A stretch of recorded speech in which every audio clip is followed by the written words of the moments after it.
Good morning बच्चों, राजकीय बालिका inter college Mahoba online classes में आप सभी का स्वागत है।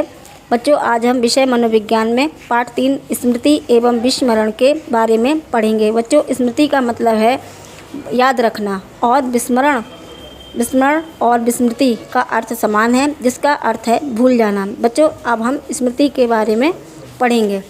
स्मृति मतलब याद रखना। हमारे व्यवहारिक जीवन में अनेक प्रकार की घटनाएं घटित होती हैं। जब हम किसी वस्तु को छूते, देखते, सुनते या सूंघते हैं, तब ज्ञानवाहक तंतु उस अनुभव को मस्तिष्क के ज्ञान केंद्र में पहुंचा देते हैं। ज्ञान केंद्र में उस अनुभव की प्रतिमा बन जाती है, जिसे हम छाप कहते हैं। यह छाप वास्तव में उस अनुभव की स्मृति चिन्ह होती है। यह अनुभव कुछ समय तो चेतन मन में रहता है, किंतु बाद में वह अचेतन मन में चला जाता है और हम उसे भूल जाते हैं। उस अनुभव को अचेतन मन में संचित करने और आवश्यकता पड़ने पर चेतन मन में लाने की प्रक्रिया को स्मृति कहते हैं। अब मुख्य बिंदु देख लेते हैं।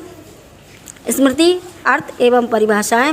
स्मृति अंग या स्मरण की प्रक्रिया या तत्व, स्मृति के प्रकार, स्मृति की विशेषताएं या लक्षण, स्मृति के नियम, स्मरण करने की विधियाँ, विस्मृति आदि। देखते हैं बच्चों, मैकग्यूडल के शब्दों में स्मृति से तात्पर्य है अतीत की घटनाओं के अनुभव की कल्पना और इस तत्व को पहचान लेना कि ये अतीतकालीन अनुभव है।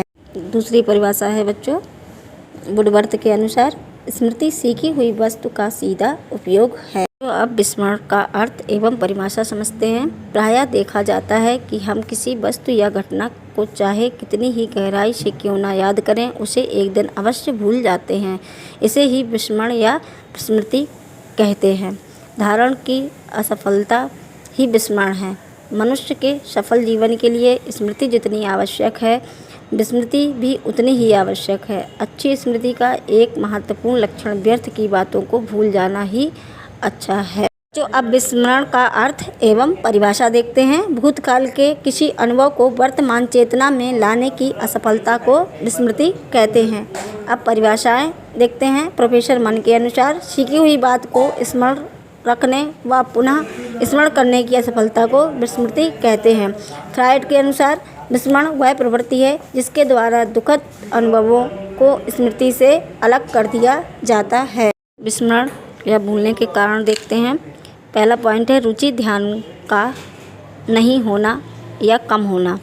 दूसरा पॉइंट है प्रक्रियाकरण प्रोसेसिंग कम होने के कारण। तीसरा पॉइंट है अभ्यास पुनरावृत्ति उपयोग का अभाव।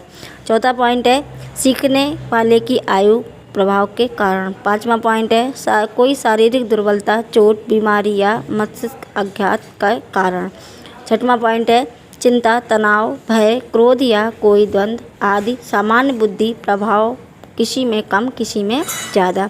बच्चों, सातवां पॉइंट है विषय वस्तु का स्वरूप, उसकी मात्रा व TLP का मतलब है टेक्नोलॉजी एंड लर्निंग प्रोग्राम, विषयानुरूप सुविधाजनक समय अंतराल। तो अब हम विस्मृति पढ़ेंगे। विस्मृति या विस्मरण दोनों का अर्थ समान है। किसी सीखी हुई वस्तु को स्मरण न कर सकना विस्मृति कहलाती है। हमारे जीवन में अनेक ऐसी बातें हैं जिन्हें हम भूल जाते हैं। मनुष्य के सफल जीवन के लिए स्मृति जितनी आवश्यक है, विस्मृति भी उतनी ही आवश्यक है। मुख्य बिंदु विस्मृति की अवधारणा एवं अर्थ, विस्मृति विशेषताएं, स्मृति के कारक या कारण, स्मृति को दूर करने के उपाय आदि। थैंक यू बच्चों, बस आज के लिए इतना ही। मनोविज्ञान का पाठ 3, इसके आगे कल पढ़ेंगे।